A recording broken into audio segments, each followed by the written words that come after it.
Ladies and gentlemen, big hell news.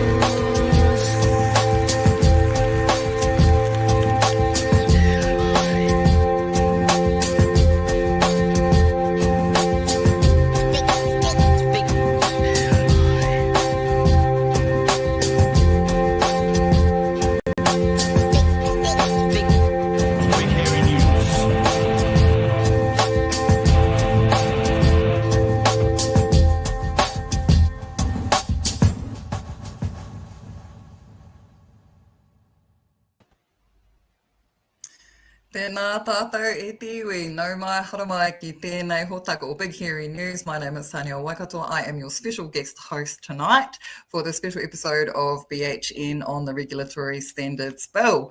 And joining me tonight, I have two wonderful guests for our expert panel. First of all, we have Indigenous rights expert Tina Ngata. Tēnā koe sis. Tēnā koe sis, kia ora rā, tēnā koutou. And we also have joining us Dr. Carwyn Jones from Te Wānanga o Raukawa. Tēnā koe, Carwyn. Tēnā koe, o tira, tēnā tātou.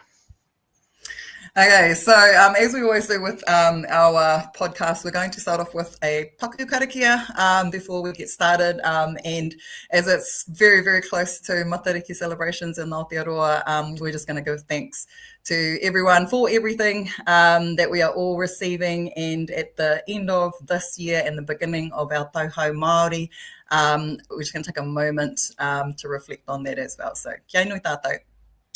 He honore, he kororia, he maunga rongo ki te whenua, he whakaaro pai ki ngā tāngata katoa, āmene. Hei mua koe a mātou i hoa he tohu tohu a mātou mahi katoa. Ko koe noho ki te atua e whai kahana, e whai kororia roto i ngā mahi katoa. He mea tīmata, he mea mahi, he mea whakaoti i roto i a koe. Kia piwhiahu ki mātou i te oranga tonutanga i te mea atawhaitia nei e koe i tēnei rā, kororia ki toi ngā tapu, āmene. Alrighty, so the boys have let me take over the mic after two guest episodes, which I think is a little bit of a coup in terms of letting the lunatic run the asylum tonight. But I'm very, very grateful to have you both on tonight, especially at this time in the submissions process. We've only got a few days left to get submissions in, and it's a really timely event for us to have, so close to Matariki as well, to have you both on to talk about the Regulatory Standards Bill. So I'm in Rarotonga, so we're a day behind, but over in Aotearoa there'll only be 3 days left after tomorrow for people to get their submissions in. So first of all, I just wanted to get a sort of a state of play from both of you as to how you've seen the submissions process going so far, and if you've got any whakaaro about how that's gone, and if you've got any advice for people out there who are watching who might be thinking of making a submission. We'll go to you first, sis. Sure. Ai te tōtahi tēnei te mihi kia BHN.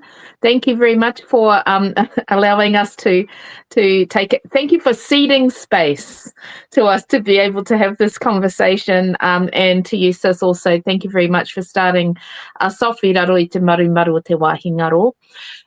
In relation to the RSB campaign in particular, you know, I see the RSB is sitting within a cluster of actions by this government that are seen as hostile to Te Tiriti, and I've termed it a treaty assault. And so we have the Regulatory Standards Bill. We also obviously had the Treaty Principles Bill. We also have the Treaty Clause Review. More recently, we have Chris Bishop removing treaty clauses as well in relation to the RMA and treaty responsibilities for the RMA.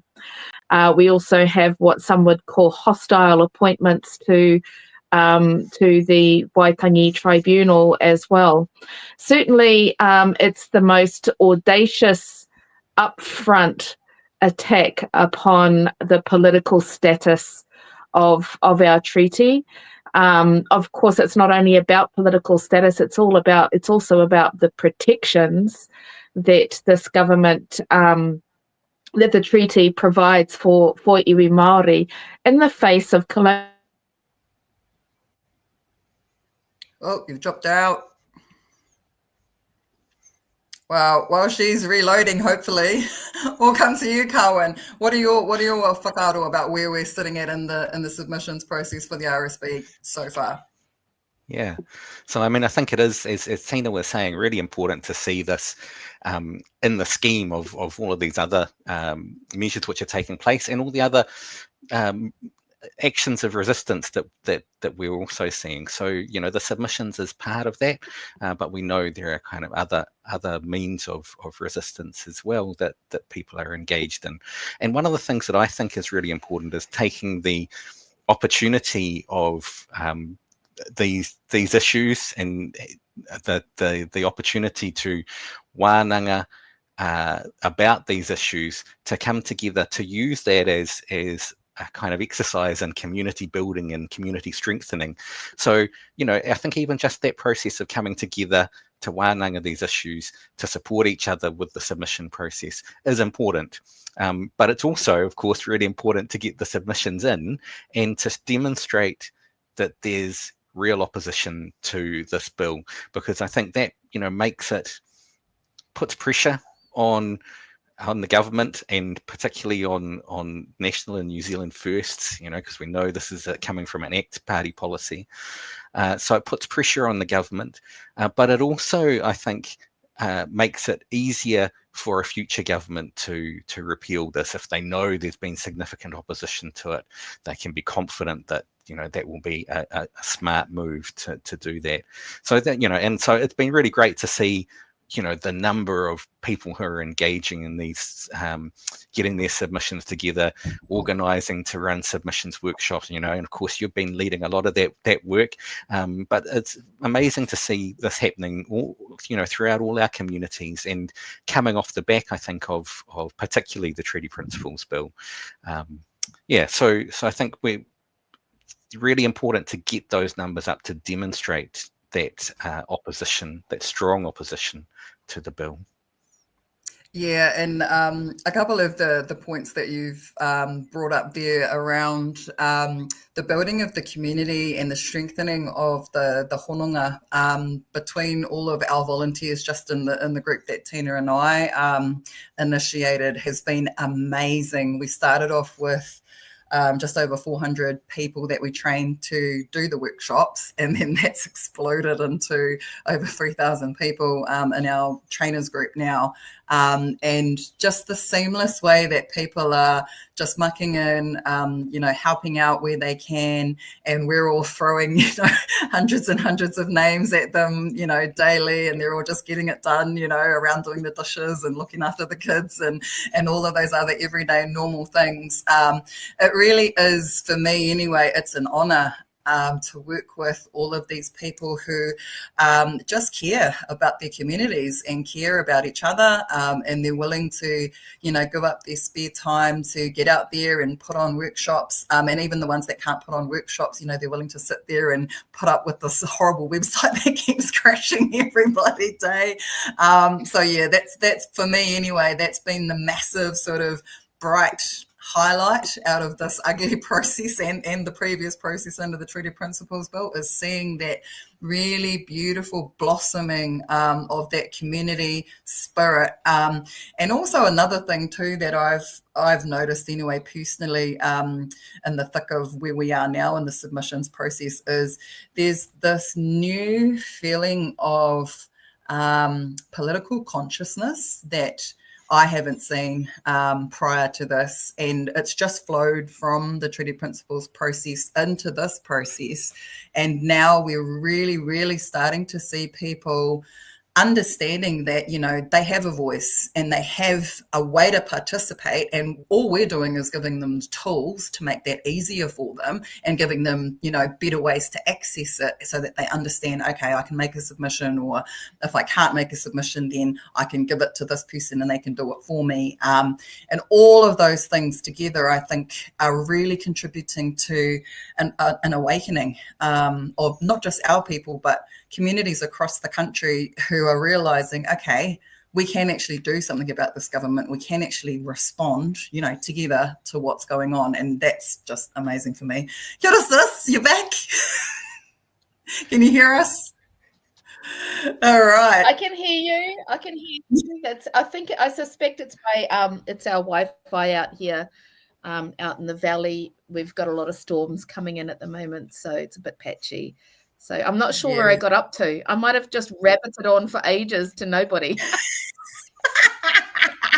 Okay, to play Tina, we'll ask you another question. Hey, we know with one thing Tina and I can both do, it's talk. I did actually want to ask you both. The sort of the first question I was meant to ask you before that was, I wanted to get from both of you what your main concerns with the regulatory standards bill are. I know you've both done some amazing briefs of evidence for us in the Waitangi Tribunal claim that we ran for Toitu Te Tiriti, but I just wanted to know from each of you, what are the things that really concern you about this particular piece of legislation? And then let's talk about that. Let's unpack it. So, Sus, back to you. Great. Let's see how long I can stay on this time. For me, one of my major concerns is the elevation of corporate rights, and largely because we are already on the back foot from fighting corporations and corporate rights, both in the environmental space as well as in other spaces as well. And so in terms of Indigenous rights, and if we understand the long running history of colonialism, it is basically about Western nations seeking to protect their right to profit off Indigenous lands and off Black and brown bodies. And so we've been on this kind of pathway of clarifying what justice needs to look like and what decolonial justice needs to look like. And this would put us in reverse and take us back decades on that journey. And I guess that's a kind of an overarching issue, because once those rights kind of start going backwards, that means everything in relation to health, our language, our environment, our whānau, the issue with hyper-incarceration, or all of these things, police brutality, all of those things go with it, which is why we call it the everything bill, right?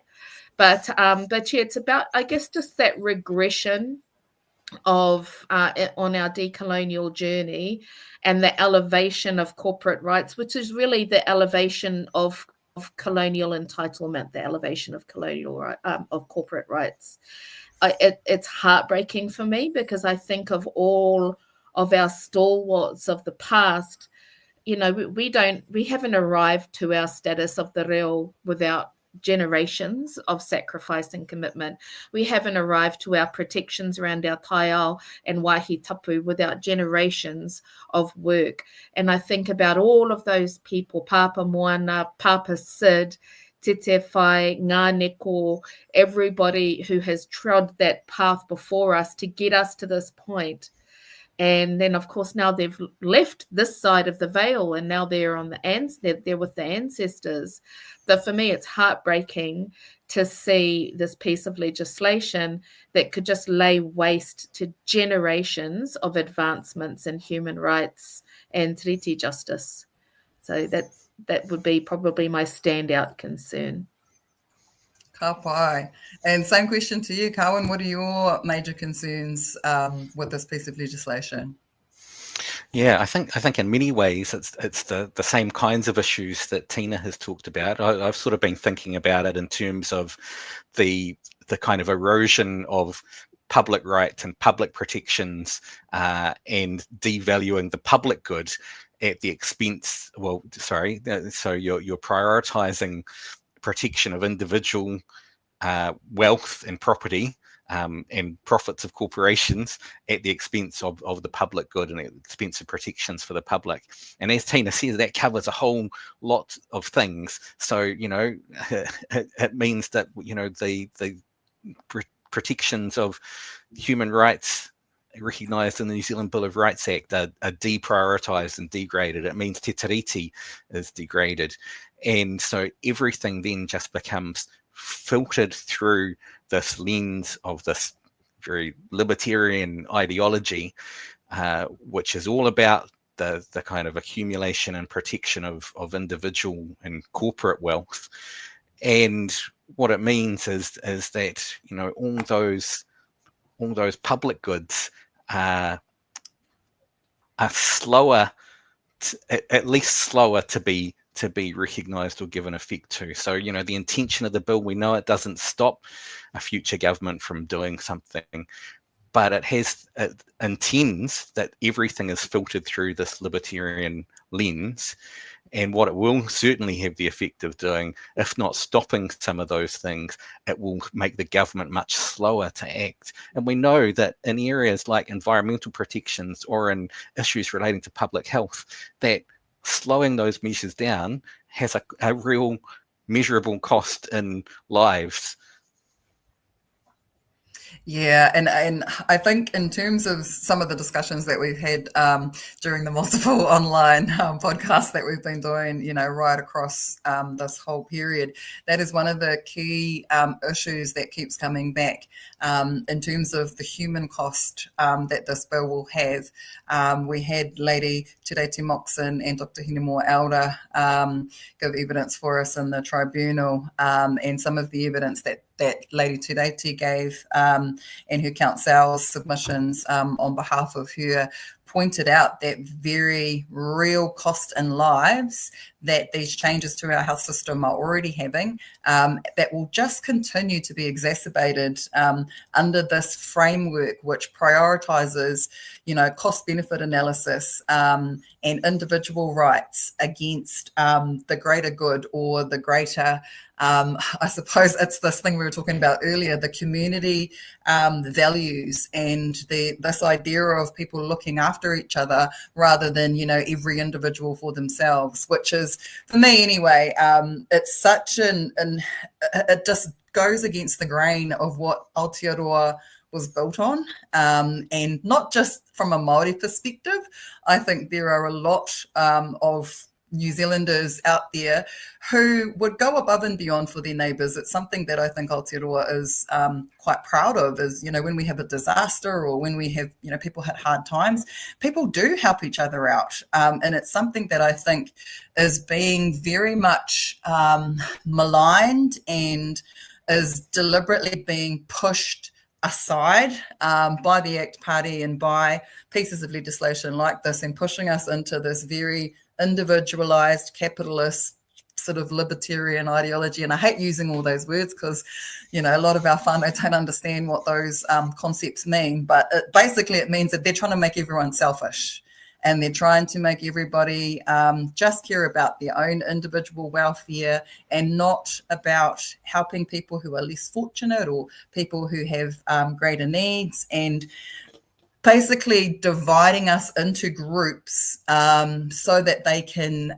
use, you know, sort of the differences between us to drive their own rhetoric and drive their own policy ideals, which is, you know, what I see them trying to really take advantage of. You're back again, sis. You actually got that whole little spiel out before you got cut off. So I think I'm just going to keep asking you questions, and then you'll get your little blurb out, and then you'll get cut off. I've actually found I've managed to log into my sister's Starlink. So I'm hijacking Starlink now. So hopefully. Oh, awesome. Oh, Tino Flash Tera, come by. Okay, well, while we've got you on Starlink, I'm going to ask you a meaty question then.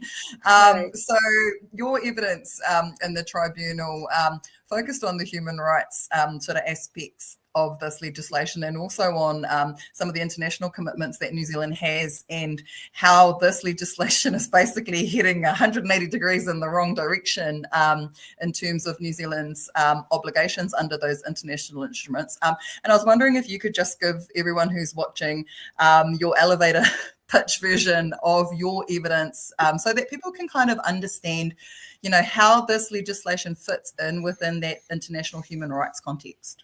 Sure. One of the reasons why it was really important to do that is that a lot of the spin the rhetorical spin that David Seymour and the ACT Party and their supporters are using is human rights spin. So it's human rights terminology that they're using, like the principle that everybody is equal before the law. So I think it's really important that we're very clear about exactly what those terms mean, because they don't come from nowhere, right? They come out of authorities on human rights that deliberate. They bring in experts on human rights and anti-racism. And then we also, as a nation, sign commitments to those conventions, to those agreements about human rights. And of our human rights agreements, we have, so there's the Universal Human Rights Charter. There's a Convention on the Elimination of Racial Discrimination. There's the International Convention on the Elimination of Discrimination Against Women. There's the Covenant on Civil and Political Rights. There's the Covenant on Economic, Social, and Cultural Rights. There's the Convention on the Rights of the Child and the Convention on the Rights of Persons with Disabilities. And then we're also party to a convention in relation to treatment of torture and prisoners as well. This bill violates all but one of those conventions. So all of our human rights commitments and conventions and agreements are violated by the RSB. And so it's pretty much a stab in our international human rights reputation, which, for better or worse, the UN itself is a colonial space as well, but they've been very clear also about what the pathway to justice is. And they're also very clear that they're on their own pathway to justice as well. But they've been very clear about what the principle of equality means and what it should mean. And in fact, they've explicitly said in the Convention on the Elimination of Racial Discrimination, they've explicitly said that you cannot take what we call special measures, which is measures, targeted policies or affirmative action, which means treating different ethnicities different in order to rectify a situation of injustice. You cannot take those special measures and call them discrimination. They've said that explicitly. They've said it repeatedly. So that is actually in the Convention on the Elimination of Racial Discrimination, that special measures, not only can you take out special measures for different ethnic groups, but that you should and you must when it comes to a situation of injustice in order to rectify that injustice. And so David Seymour's calling those policies racist, isn't he? Yeah, and that completely flies in the face of exactly what the International Authority on Racism says, which is that you need to treat different people differently in a situation of injustice in order to rectify that situation of injustice. And so, but it's not just different ethnicities that would be impacted by the RSB as well. The things that they would call preferential treatment would also be, targeted policies for elderly, for pensioners, for children, for our differently abled whānau as well, for migrants, for refugees, for anybody who would need targeted specific support, for women, in order to rectify this long-standing history of injustice, which is a history of injustice against multiple groups, you need targeted support. And I really loved also the point that Dr. Hinemua Elder made, which is not only is it manifestly unjust, it's also incredibly wasteful, because you're then going to be making sure that everybody has only the same access to the same resources when not everybody needs access to those same resources. So it's incredibly wasteful as well. But tragically, as Carwyn also pointed out, this inevitably leads to a loss of life as well, because when you're treating everybody in the same way, inevitably the ones who need the most wind up receiving the least care, and they will be the ones that will suffer, and we know who those groups are as well. So that was why I felt it was really important to highlight that this will actually devastate our international reputation. And I think that's something that, Deputy Prime Minister, sorry, I like still calling him Deputy Prime Minister Winston Peters, because I know who that would anger. Anyway, that's absolutely something that that Winston Peters still, should really pay attention to, is the devastating impact that this one bill would have across 7 of our 8 human rights agreements. And there was potentially as well. There was a question that just came in on the chat while you were talking, which said, why has a journalist not called Seymour out on this? And I think the answer to that question is that they're probably not as educated as Tina is in the intricacies of our international obligations is probably the answer to that question. I mean, I'm being obviously I'm being a little bit naughty by saying that, but some of the things that do frustrate me about what he says in the media, especially about what he calls racist funding, is the fact that he isn't being directly challenged on those points, and he isn't being, really put to the sword about the what I just would call bastardization of human rights terms and the deliberate misuse of equality in particular, which is the one that really pisses me off, Yes. for his own means, which is very deliberate. Yes, you're right. And I was just going to say, Mihi Narangi did a great job of cornering him on the documentary that she made, and putting a whole lot of statements to him when he couldn't escape. And that's probably the only time that I've really seen a journalist get stuck in. Actually, Guyon did not too bad on the interview the other day, but it's the equality argument that I haven't really seen anyone, really pin him down on, and his misuse of all of these human rights. He knows what they're for, and you and I both know that this rhetoric he's been fed. He didn't come up with this on his own. This has definitely come from, one of the multiple think tanks that he's got access to across the globe through the Atlas Network, and he's just trotting it out. And you can tell that, it's very much part of this playbook that they're trotting out all over the world to have a crack at our treaties and to have a crack at all of our various Indigenous people across the world. And we are seeing that live in other nations as it happens. Yeah, and the same with the individual property rights as well. So, they frame individual property rights in this very kind of righteous spin way, as if that's something that everybody can, that's something that will impact every single citizen.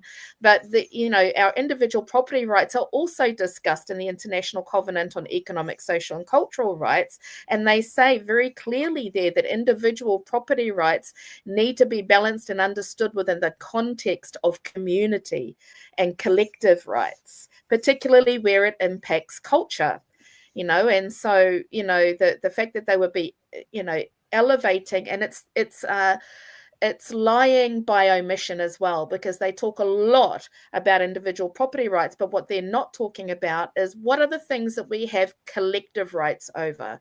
We have collective rights in relation to culture, in relation to language, in relation to a whole lot of issues. A whole lot of it matters, and that's what they remain silent about, and they hope people won't them about the kind of thing that we need to be talking about in our written and oral submissions as well.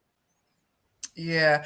Carwyn, I want to bring you in here in terms of some of the impacts that the Regulatory Standards Bill will have on the treaty. For those of you that don't know, Carwyn is actually the dude that wrote the book on the treaty, the actual award-winning book. And in Carwyn's evidence for the Waitangi Tribunal hearing that we had, he called the principles that are in the Regulatory Standards Bill the anti-treaty principles, and the Regulatory Standards Board that will be set up under the Act, the anti-Waitangi Tribunal. And I just want you to explain to the audience, why did you use those terms to describe the Regulatory Standards Bill principles and to describe this new board that David Seymour is going to be handpicking and setting up?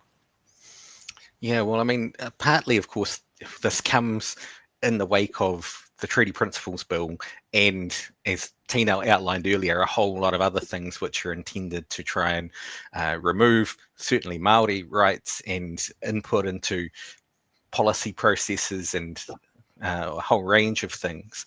And so I again come back to the point that I think it's really important to see the Regulatory Standards Bill in the context of all of those things, because I think that gives an indication of how we might see these standards being applied. And so one of the reason why I talked about them as sort of being anti-treaty principles is because when you look at the principles that are there, not only do they focus, as we've discussed, on property, wealth, individual rights at the expense of the collective, but there are some real omissions from the kinds of things you would expect to see in a set of principles that are ostensibly intended to be about improving the quality of lawmaking. So certainly that you would expect to see human rights featuring more prominently, and Tina's outlined a whole lot of the mechanisms that might contribute to that. But also, you would expect to see our foundational constitutional document, Te Tiriti o Waitangi, as part of the things that ought to be considered in good lawmaking. And we know those things should be there because there's already a set of legislation guidelines which apply to government bills, which list a whole lot of things that government ministers ought to take into account when they're developing legislation. And those do include Te Tiriti o Waitangi and rights protected under the New Zealand Bill of Rights Act. So we know those are kind of conspicuously absent in this bill. And particularly, I think, when we see the same kind of language in that that principle around everyone's equal before the law, that's very similar kind of language to what was used in the Treaty Principles Bill. And we know that Treaty Principles Bill was about trying to remove the legal meaning and effect of te tiriti in our law. And I think this bill would be used to, where the Treaty Principles Bill failed, I think the intention is that this bill would continue and complete that and remove te tiriti from the law, or provide a justification for removing te tiriti from our law. And so I also just want to note that principle of every person being equal before the law, as Tina's discussed, that's not consistent with the way in which the international human rights system works. We know that, and that's well established. But also just in terms of thinking about this idea of the rule of law, which is the kind of principle that it falls under. There are a whole lot of things that make up the rule of law, and they get articulated in slightly different ways from time to time. But one of the kind of most often cited ones now is a list of things that's developed by an English law lord, Lord Bingham. And in his list, he has not just that the law should apply equally to everyone, but there's a qualification to that says, except where there are differences which justify a differentiation. And that's the part that's missing out from the Regulatory Standards Bill. And that's the part that I think is, really intended to make any attempt at any measure which this is designed to achieve equity harder to put in place, but certainly one which would intend to remove the impact of te tiriti. And we've David Seymour's said that, well, te tiriti isn't in the bill because it would be inconsistent with that principle. So we know that that's where that's heading. And so that's why we sort of think about these as being anti-treaty principles, because they're intended to, rather than giving effect to what was guaranteed or established in that treaty relationship, these principles are intended to remove any effect of te tiriti. And I'm glad you brought up Lord Bingham's definition of the rule of law. I know that our chat's probably going, what are they talking about? But essentially, for all of the non-lawyers in the room, what they're trying to do with that rule of law principle in the Regulatory Standards Bill is just make it up. I'm going to be blunt. There's a very authoritative explanation of the rule of law, which is in a book that Lord Bingham wrote, and there's 9 different parts to that. And what David Seymour and the ACT Party have done is they've basically done what they did in the human rights language and picked the bit that suits them, taken it out, and then repackaged it and said, here's the rule of law. And that's not just dangerous for Te Tiriti and for all of the minorities that they will weaponise that against, it's dangerous for our entire democracy and our constitution, because what they are doing is trying to literally change the foundational structure of our legal system through this one piece of legislation by redefining what is a core and fundamental part of how we interpret law and how we interpret every single piece of legislation, being done by a party with 8% of the vote. And Tina said it, I said it on TV a number of times already, it is the most audacious attempt to effect a constitutional change in our country that I have ever seen in my entire life. And I don't think that we can overemphasize the fact that this is an attempt to constitutionally change the country, which everyone should be concerned about, not just Māori. It affects everyone. And one of the funniest things that I take a little bit of glee in, which you've got to find in these dark times, is when I get, the odd comment from people that I haven't already blocked on my socials. I actually laugh because I think to myself, we're actually doing you guys a favor. You'll never realize it, but we're actually doing you guys a favor. This will affect you just as badly as it will affect everyone else, and you don't even know it yet. So it's one of the sort of most ironic things about this piece of legislation is that they're not just trying to fool us, they're trying to fool everyone with this legislation. Oh, we've got a pata that's popped up. Sis, I wondered if you had anything to add into that conversation. Around the audaciousness, yeah, it's so, constitutional change. When we talk about constitutional change, the last time we had kind of major constitutional change was when we changed to MMP. And if everybody remembers MMP, that what that process entailed, there was an independent commission, a working group around it, an independent commission, a referendum, extensive discussion around the country and input into it. And so, that's quite standard for if you want to undertake constitutional change, and there's a reason why it has to be so thought out, and there's a reason why it needs significant public input and why it needs to be stepped out as well. And that's because constitutions are intended to be difficult to change to protect from corruption. And the dominant form of corruption by political analysts around the world, the dominant form of corruption that's experienced around the world is called corporate political activity.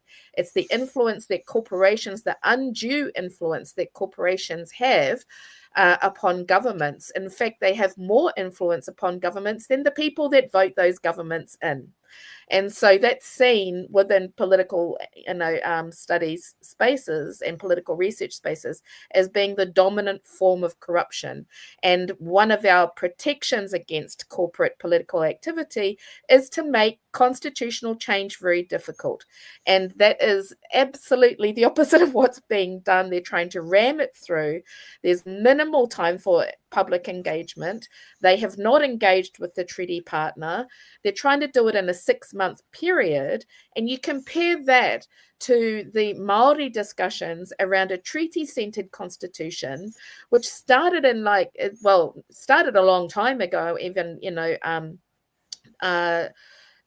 Puao Te Atatu was driving some of those discussions in the 80s, but Matike Mai, really, which is one of our discussions around a treaty-centred constitution, 2010, that report and research started. 2016, the report came out, and when it came out, they said, look, we want to chart a pathway to maybe constitutional change in 2040. We need at least another 5 years of conversations before we can start engaging in the next steps of the process. Incredibly reasonable, but considering that, without that constitutional change, we pay for that colonial injustice with our lives. So incredibly reasonable, but look at this type of constitutional change that's getting pushed through in such an audacious manner, such a hostile manner, accompanied with other hostile actions of this government against Te Tiriti. And it really just goes to show how racist we are when it comes to talking about constitutional justice in this country. Yeah, and I mean, there's a lot of amazing points that you've made in that little soliloquy. I love calling them soliloquies. But there's something I want to ask Carwyn about that.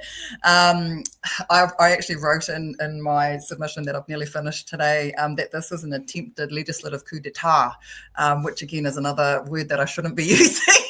But just in everyday language, what that means is that this is an attempt by the ACT Party to overthrow or gain control of our government and of Aotearoa through a legislative tool, essentially. And I've likened that to a coup, which most people might be familiar with what a coup is.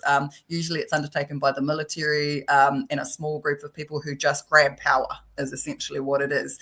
And Carwyn, I just wonder if you had any thoughts about, the constitutional change that is being attempted here. And I keep using the word audacious, but I think in my head, what I was thinking while Tina was talking was maybe we need to be a little bit more audacious in terms of pushing for constitutional change that entrenches te tiriti.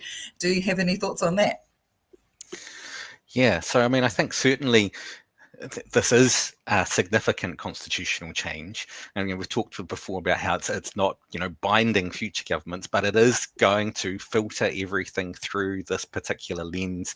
It will narrow the frame. It will change the kinds of policy and law that we're able to develop, and it is, as you say, the ACT Party trying to put that in place for all laws into the future, as well as all of our existing law.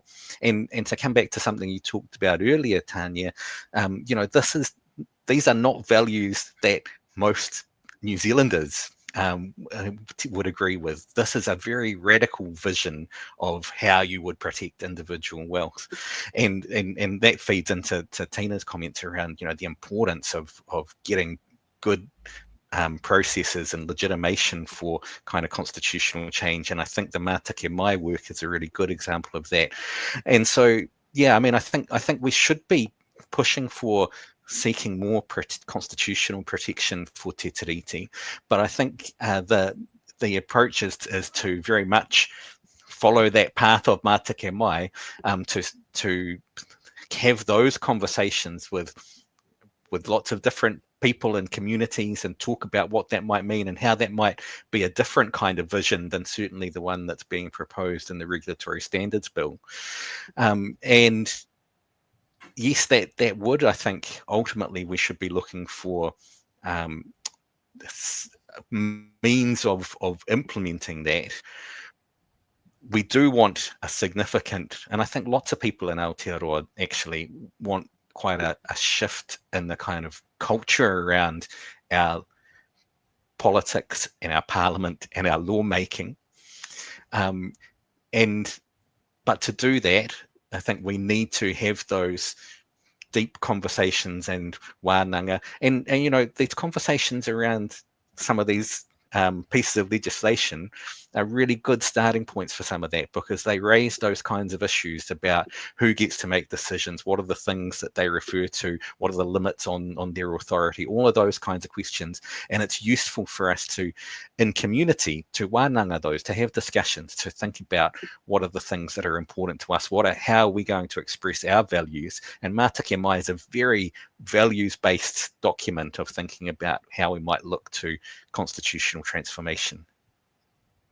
Yeah, and that's one of the interesting things that I see coming out of this process as well. As yes, as ugly and as tiresome as both the Treaty Principles Bill and the Regulatory Standards Bill have been on all of us and on our communities who have had to rally and rise and educate and come together to fight these attempts at taking over the country. Let's just be blunt.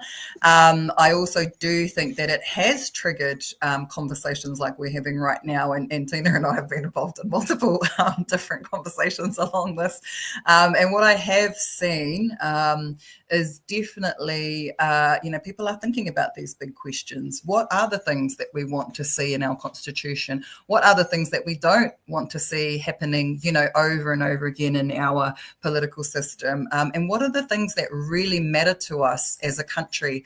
And I agree to you. I think it's an ongoing conversation that we need to keep having, and we need to keep this momentum that this, process has provided going forward, but not in the direction that they want it to be going forward in a way that actually leads us towards positive constitutional change that the majority agrees to, not the 8% of the tail wagging the dog dictates to the rest of us. And just on that point, I do have another partai for both of you, because it's something that has been sort of brewing away in the underbelly of all of this, but we haven't actually specifically talked about it publicly. Tina and I have these discussions all the time just amongst ourselves, but it's something that I really did want to talk about on one of our discussions around the Regulatory Standards Bill. And what it is what I see very clearly in terms of the political strategy that the ACT Party is employing with this legislation, which is something that comes from a much broader playbook from overseas, is this distraction technique of using racism and division between different groups of society to distract everybody with that, while what's really going on is actually a class war where the billionaires and the elite and the ruling class who are controlling all of this are getting everyone to fight amongst themselves, essentially, while what they're doing is putting in place these very deliberate structures to keep control and to keep hold of the power and expand the power bases that they already have. So I just wonder if either of you got any whakaaro about that. I'll go to you first, Tim. Sure. So one of the forms of corporate political activity, one of the ways in which corporate political activity corrupts government is that they, people who carry racialized wealth, which the vast majority of wealth around the world is racialized wealth. It's wealth that can be traced back through to a history of Indigenous land dispossession or slave labor in one way or another. And so there are significant amounts of our wealth around the world that is able to be traced back to that. So corporate political activity occurs in many different ways. One is direct lobbying with government. And then one of the other ways also is to purchase media space. When you're very wealthy, you're able to purchase media space to influence public opinion. And we're in the age of information now, right? Where everybody, previously and prior, even in our generation, we, grew up where a lot of the information that we acquired was through newspapers and television and radio, and now there's just this open slather of information. Some people will say that information has become democratized, but actually racialized wealth also controls our information and the algorithms that shape the information we receive through social media as well. One of the tactics that we commonly see in that space is what we call dead catting, which is, it comes from an English politician who said, if you want to direct attention away from something that you don't want people to look at, then the best way to do it is to throw a dead cat on the table. Everybody will be so shocked at the dead cat that nobody's going to pay attention to the thing that you don't want them to pay attention to. And so dead catting has been done numerous times. And in fact, we were watching for dead cat tactics when they were close to announcing the report, and when the Waitangi Tribunal hearing on the RSB was going to happen, happened to coincide with a particular person using a particular swear word in Parliament. And so it's quite common now that you see things that, they almost look manufactured. And that was totally manufactured. I just have to jump in there. So for those of you who don't know what Tina's talking about, the day that Brooke Van Velden said CUNT in Parliament was the day we were in hearing, and it was bloody deliberate. I can absolutely agree with what she's saying. They did that because they knew we were in hearing that day, and they knew that the media would write stories about what was happening in the hearing. So they deliberately did that to distract the media, and they took the bait. A lot of them took the bait, to be fair, because they knew that the media would report on what was happening in the tribunal, and they didn't want us to get media traction. But sad for them, we still got it anyway. Sorry, sis, carry on. No, go by. By the way. Quite right. But also we know, even going back to Lao Tzu, like who philosopher, the philosopher, and he spoke in The Art of War about the importance of, if you have multiple conflicts going on, the strategic importance of looking to seed hostility between those groups so that they don't come together and collectivize against you. That's also talked about by anti-racist philosopher Frantz Fanon, also talked about by Paulo Freire in The Pedagogy of the Oppressed, is that it's really effective and strategic to sow discord and hostility between other groups. And it's what we call, lateral oppression, or lateral hostility, which is you have these ones up here, and so long as they can try to distract people by actually have them thinking that each other are the problem, or even get them to consider themselves to be the problem, so internalize racism and internalizing the rhetoric as well, then that becomes the path of least resistance for them to be able to continue on their own actions. So those are some of my, and we see that happening particularly within colonial media, which is why it's really important to keep because what you put in your mind is as important as what you put in your mouth. So it's really important that you avail yourself of decolonial media sources, Al Jazeera, but also independent news sources like BHN and other spaces where the conversations are just slightly different than what you might see in mainstream. Yeah, and I mean, you've kind of picked up on a couple of sort of general themes that I'm seeing in terms of what's been seeded by them very deliberately, and the way that they're using the sort of mainstream media to do that. But the flip side of that, and what I've seen anyway in our sort of world and the social media side of things, is that people are starting to almost rebel against that. And that's why, we've seen such a massive increase in people following us, getting the content out there, which, when I first began, just over 6 months ago, to now I've got almost 40,000 followers across the different social media platforms. And that's just because of information, because people are just hungry for information, and, we're trying to feed it to them as quickly as we can.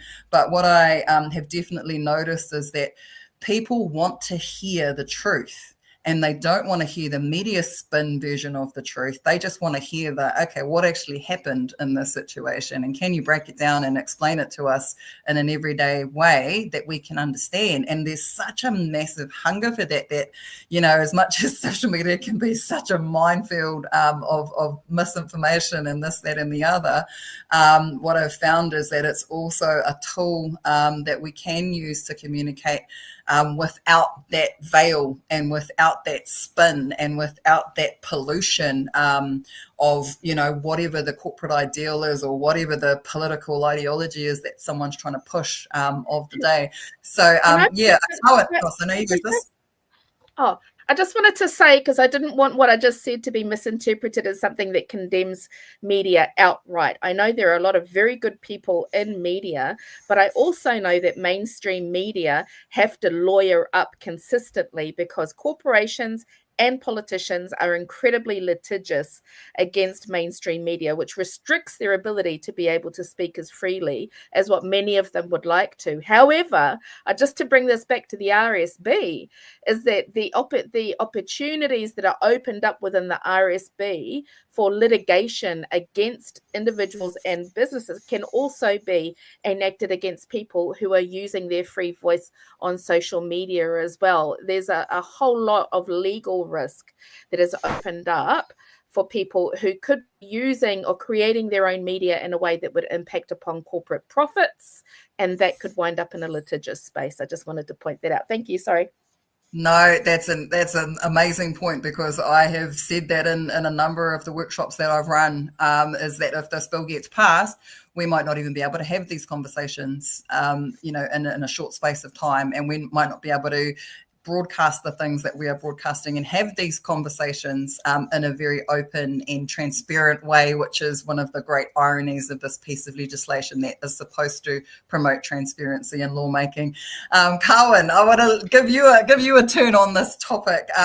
What are your thoughts around any of that, and also the risks of litigation that can come out of the regulatory standards bill? I mean, there's a whole lot in terms of my mind boggled when I looked at the property takings and the ability for potentially corporations to sue not just the government, but also people on behalf of whom a benefit for a particular piece of legislation is provided, which automatically puts Māori in the gun the way that I read it, especially in terms of environmental legislation or legislation to protect cultural values or te reo or anything essentially that could have an effect on the bottom line and provide a benefit for a community. So I was wondering if you had any thoughts on those risks.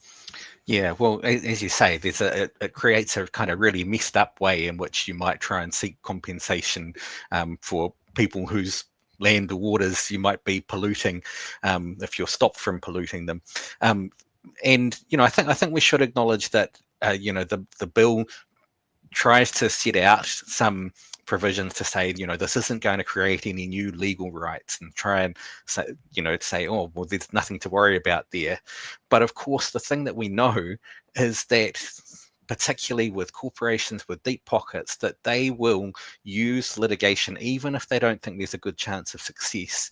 If they see an opportunity to leverage something that's in this bill, and I think there are opportunities to do that, even if there isn't a great chance of success, because they know governments will get scared of getting into litigation. They know it will slow governments down and acting on a whole range of things. So I think that is a legitimate concern. And just picking up on a couple of other points that have been talked about. So the other thing in terms of the attempts to create division amongst us in order to enact this kind of agenda.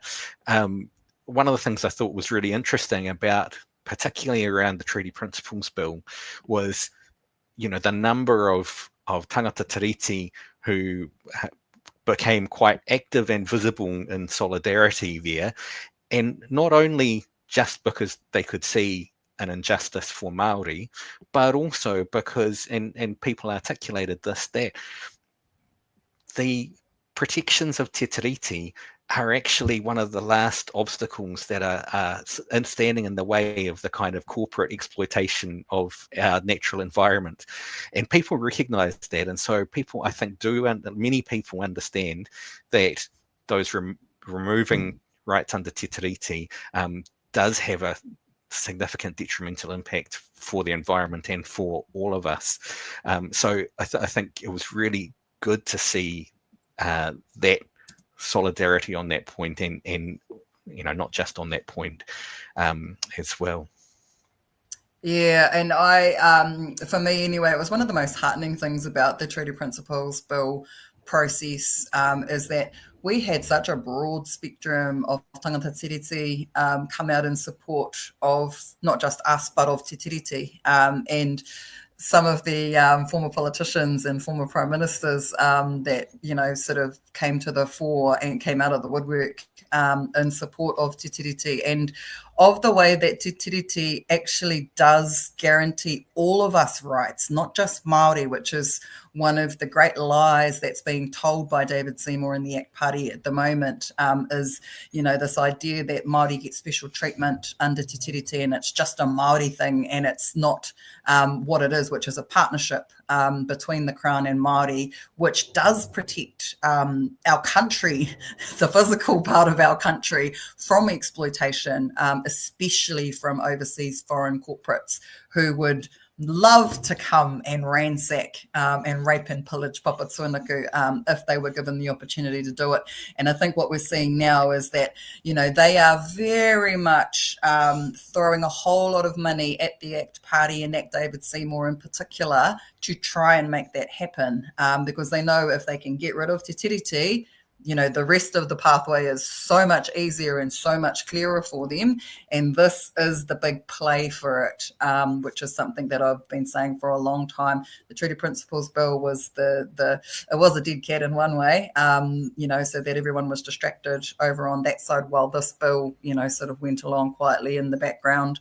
But I think now that that dead cat has been thrown out, you know, we've got this space to discuss how badly the Regulatory Standards Bill will affect us across the board, and particularly the environmental impacts of that for everybody will be absolutely catastrophic, in my personal opinion. I like putting that little rider on everything. Can I say also, sis, let's not forget, it's not just Te Tiriti that's being marginalised here. It's also the Bill of Rights Act, which is our human rights safety net in Aotearoa. That is our core human rights, piece of human rights legislation in Aotearoa. And so we said during the Treaty Principles Bill, we said, watch out, if they come for treaty rights, they're going to come for human rights. And that is exactly what the RSB is. It's them coming back, having another go at treaty rights, but on top of that, also including the Bill of Rights Act, which is why we're saying it's actually the Treaty Principles Bill on steroids. It's worse than the Treaty Principles Bill. And I have to say, like, I think that, you know, off the back of the Treaty Principles Bill, we had a massive hikoi. We had multiple NGOs getting mobilised. And I'm noting that there's significant silence from a number of those NGOs right now who should be stepping up more so than they did for the TPB, but they're not.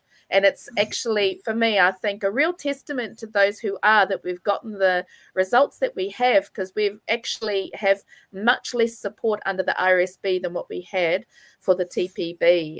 So, yeah, I would say that that dead cat strategy absolutely worked. And a number of us were saying that back during the TPB. Important to respond to the TPB. It was very important to do that.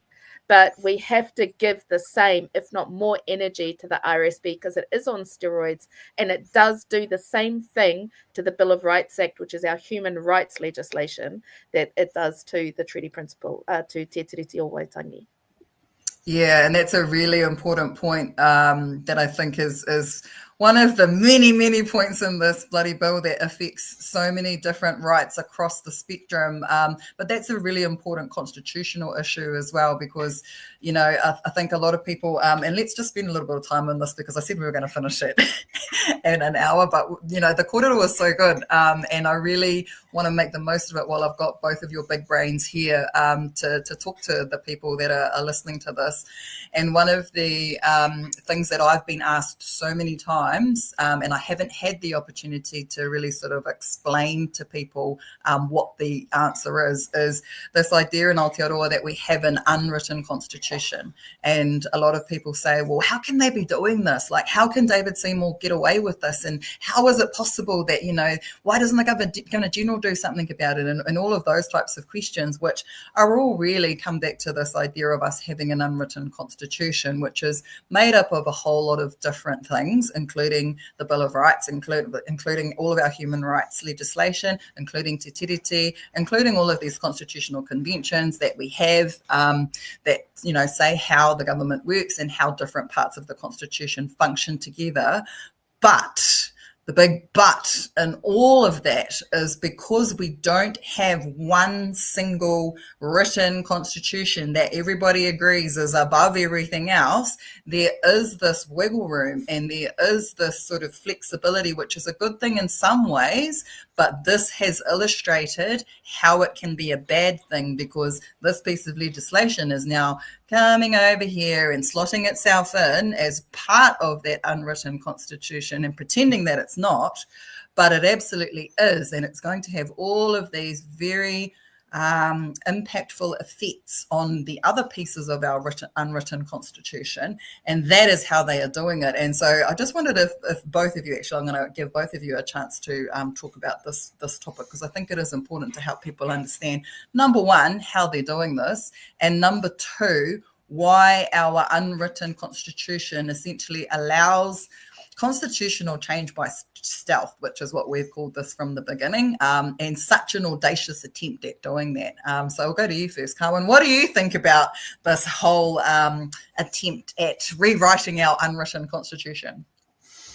Yeah, I mean, I think it really does demonstrate or speak to that need that we talked about before of thinking about constitutional transformation, which is undertaken through a process of consultation and discussion, and talking about the kind of values that we do want to set some parameters for our lawmaking, because at the moment we've got a situation, as you say, the constitution's made up of a whole lot of different things, but really there are very few limits on this kind of central idea of parliamentary supremacy, that Parliament can pass whatever law that it wants, pretty much. And so, you know, that's why we see this bill being able to go through really without much in the way of ability to kind of legally challenge the progress of the bill.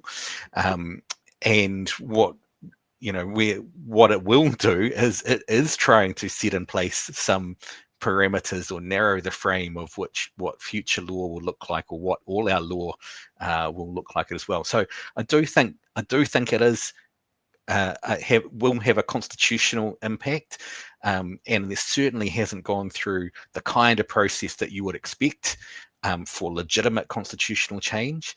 And I do think it illustrates that actually there's a good case for us to engage in that process of constitutional transformation, to have that discussion amongst our communities about what are the values that we do want to set in place, that we do want to always see adhered to in our lawmaking, and that are going to be durable over a long time. Yeah, and I agree. It's one of those things that we've put in the too hard basket for quite a long time, and successive, governments have sort of pushed it to the side, and nobody's really willing to take that political gamble on, really pushing forward with constitutional change. But now we've got a situation where we've got a party that is basically just gonna do it, or has been pushing that envelope for some time, and is this close to, achieving that goal. And for me anyway, it's really highlighted the fragility of our constitutional foundations, and also of the checks and balances that we're supposed to have between our branches of government. We've got Parliament that's just gone rogue, in my opinion, and we haven't got the judiciary or the executive in a position where they can even do anything about that. And then we've got a very sort of weakened fourth estate with the media, which is meant to also provide a check on that power abuse, which is going on right now, also not really functioning. So it's almost a recipe for disaster in terms of the constitutional outcome that could result.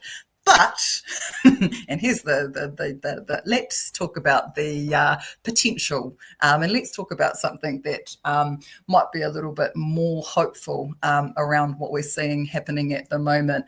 And this is Tina Ngata made an absolutely amazing video yesterday, featuring a banger from back in the day, with a wonderful video with Winston Peters and Shane Jones dancing around to the hit from Snap called "I've Got the Power," which I really enjoyed. Thank you, sis, for that. It made my day, really cracked me up.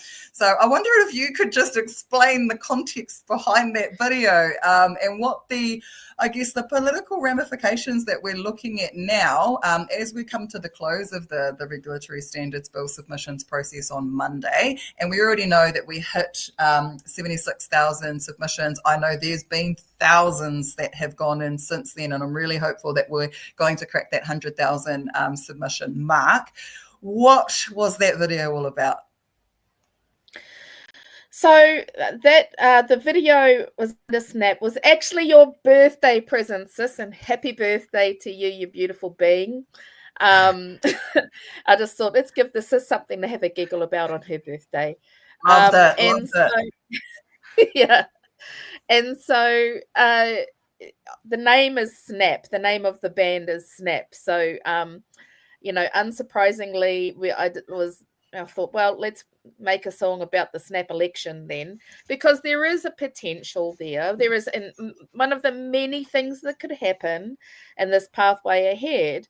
One of those potential pathways is that Winston Peters and New Zealand First actually say, you know what, even though we did agree to this in the coalition agreement, and I do want to say, sis, I think one of the important aspects of having a written constitution is that in that written constitution, you talk about the role of te tiriti. You also talk about things like what would the process and standards be for impeachment of a leader if we happen to find ourselves with a leader who was not acting in the country's best interests, was clearly corrupt or breaking laws. What would the process for impeachment be, which we don't have anything like that.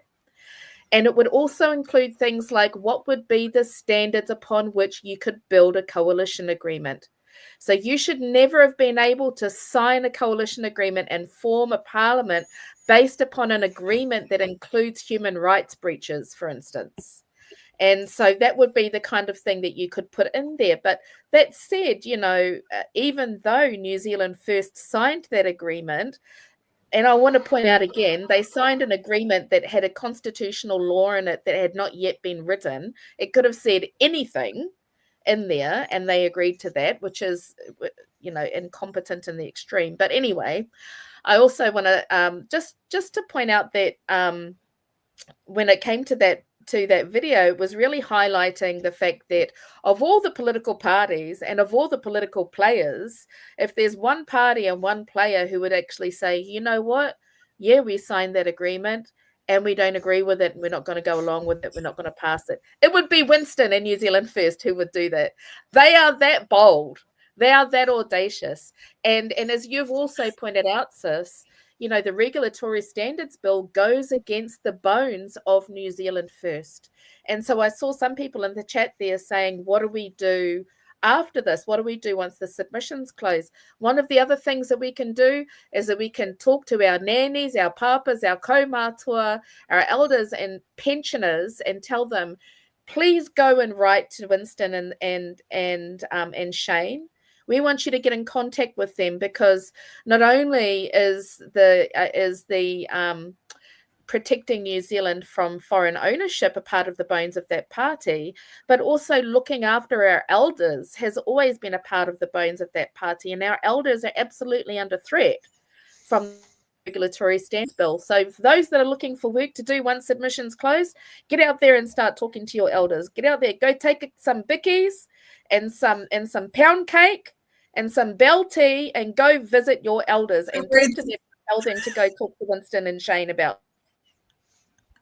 Oh, absolutely. Love it. Carwyn, have you got any comments that you would like to make just around this very interesting sort of next 6 months that we're going to see once the submissions period closes, and then we sort of get to sit back for a little bit and watch the political circus sort of unfold and look at how the political parties are going to respond to the submissions, which we know is going to be a massive amount already. And we've already seen from Winston and from Shane Jones, the day after our tribunal hearing, Winston very deliberately, in my opinion, put some comments out, saying we're going to need to see some substantial changes to the Regulatory Standards Bill before New Zealand First would support it. And then Shane Jones, just the other week in an interview which was done in Te Reo, which is probably why it hasn't really been reported as widely as it would have, said that he likened this bill to an octopus and its 8 tentacles reaching into spaces that we might not want it to reach into, and saying that New Zealand First would actually decide whether or not they would support this bill after the submissions process, which again is another step away from this agreement and the coalition agreement to say that they would support this bill. So just wondering what your whakaaro on that sort of political landscape unfolding in front of us looks like. Yeah, well, I think it is interesting to hear New Zealand First, making those kinds of statements. And as Tina was saying, a lot of what this bill does goes against what has been a kind of core parts of the philosophy of New Zealand First over the years. And so I think there is an opportunity there to keep up the political pressure on them, and so part of that is about making sure there are large numbers of submissions in opposition to the bill. But part of it, as Tina talked about, is talking to your nannies and your uncles and whatever. And also, I think it's really helpful to talk to whichever MPs you can get your hands on, and let them know that you oppose this bill, because one thing that politicians do respond to is where they sense the political winds of their constituents sitting. So if you let them know that you oppose the bill, that's one way of helping to remind them that there's an opposition to that. But I do think that also, it's been mentioned that in the coalition agreement, there's no detail about what this bill is going to include. There's just a statement that a regulatory standards bill is going to be supported.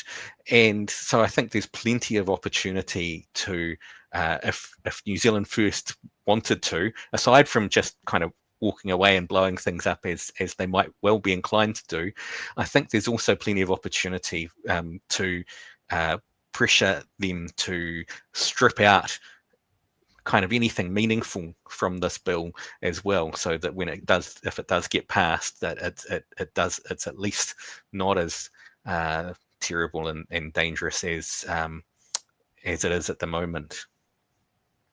Yeah, and that's definitely another possibility that we might see play out when this bill goes through the second and third readings, if it gets that far.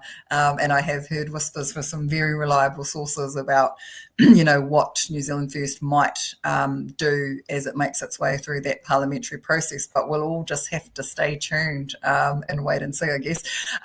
Now, I have kept you both beyond your allotted time, and I really appreciate both of you joining us tonight for this amazing kōrero, but I wanted to give you each both just a chance to have your final words to everybody about the Regulatory Standards Bill. We've only got 3 days as of tomorrow to get the last lot of submissions in, but I wonder if both of you could just share your final whakaaro on this bill and just anything that you want the people watching to know about it. Go to you first, Sis.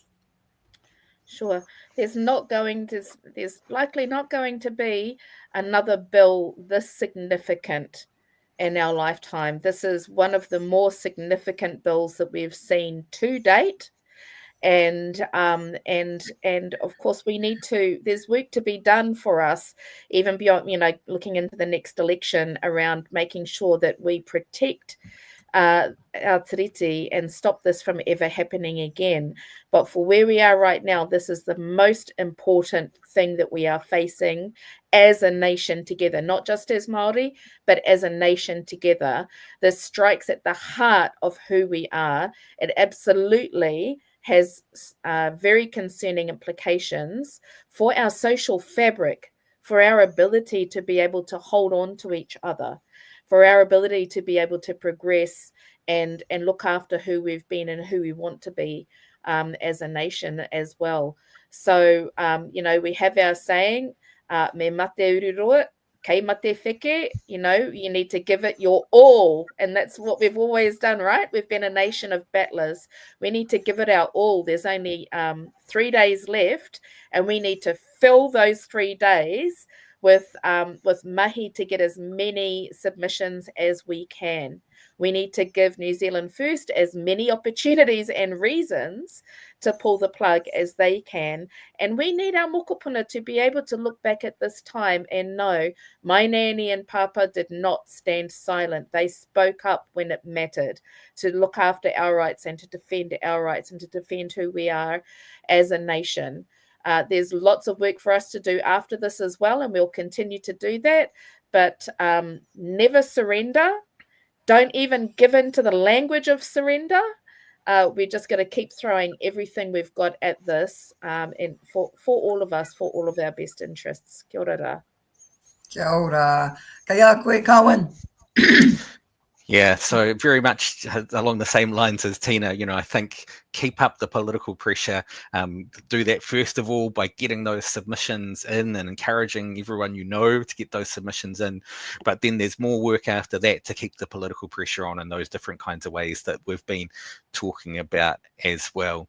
And and I think this is a really significant piece of legislation because it is intending to shape all of our law into the future, our existing law as well, and shape it according to this very radical view of the world that actually we know, and we've seen evidence already through the consultation process, that the vast majority of people in Aotearoa don't want to go down that path. And as Tina's talked about, there's lots of reasons for thinking about our mokopuna, our relations with each other, that it's really important that we resist this and take the opportunities too, as we're going through this process, to keep using it as an opportunity to build community, to build opportunities to have these kinds of conversations, to support each other, to engage with these kinds of issues, so that we're used to it when it comes to whether it's opposing and things in the future, but more importantly, that we're used to having these conversations when we come to think about what is the future that we want to create, what's the vision that we want to have. We've built up that community with each other. We've built up these means of having these discussions in a constructive way. So use that opportunity as a real positive thing, as well as the opposing and resisting the bill. Yeah, and that's probably my biggest takeaway from all of this process. And my final word to everybody that's watching is I just want to encourage everybody that's already made a submission. If you've already done yours and made sure that all of your whānau have done theirs as well, get your friends, DM everybody in your contacts list, which a lot of people are doing today.